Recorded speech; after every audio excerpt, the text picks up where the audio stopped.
Assalamualaikum warahmatullahi wabarakatuh. Kembali lagi bersama video pembelajaran sejarah. Video pembelajaran sejarah kali ini membahas tentang teori masuknya Hindu-Buddha ke Nusantara.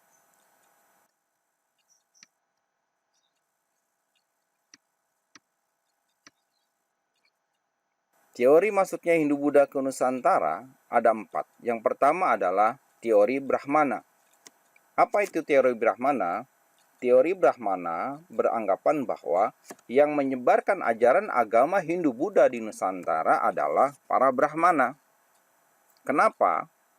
Karena J.C. Van Lier dan kawan-kawan berpendapat bahwa peninggalan-peninggalan sejarah di Nusantara banyak didominasi oleh bahasa Sanskerta.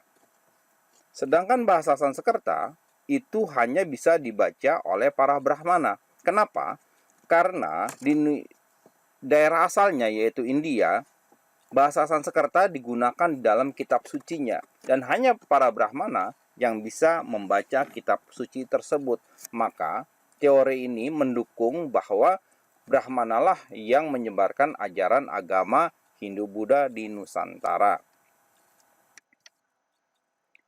Yang kedua, teori kesatria. Teori kesatria ini berpendapat bahwa ada sebagian para satria dari India yang kalah bersaing dalam perpolitikan di India, lantas dia pergi keluar India, salah satunya di Nusantara.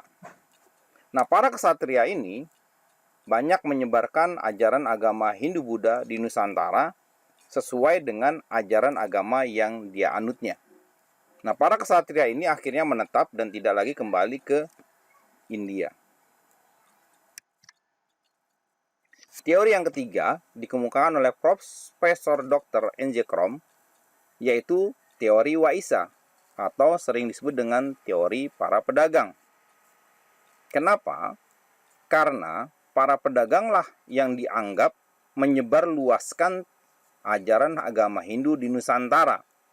Ketika mereka berdagang di Nusantara, mereka tidak bisa langsung kembali ke India.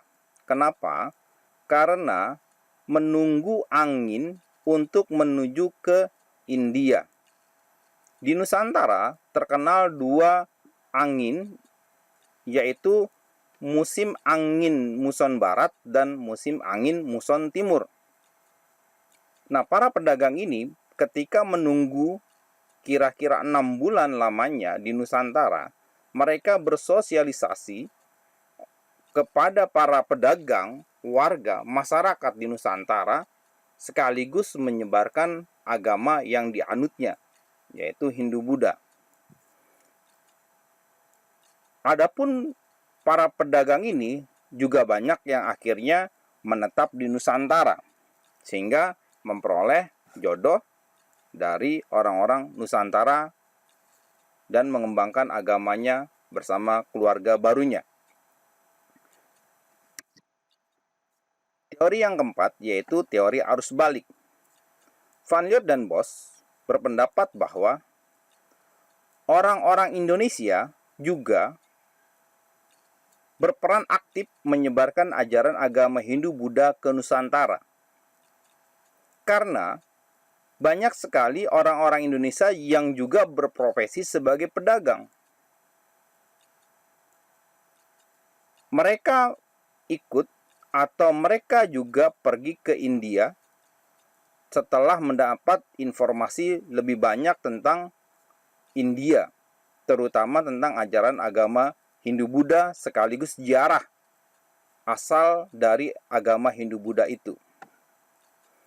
Setelah informasi yang didapat banyak tentang ajaran agama Hindu-Buddha, maka orang-orang Indonesia ini yang sudah berziarah ke India kembali ke Nusantara sekaligus meyakinkan tentang ajaran agama Hindu-Buddha yang dia dapat langsung dari sumbernya. Tidak hanya sekedar dari orang-orang yang datang ke Nusantara. Nah, semakin kuatlah agama Hindu-Buddha di Nusantara karena disebarkan sendiri oleh orang-orang Indonesia itu.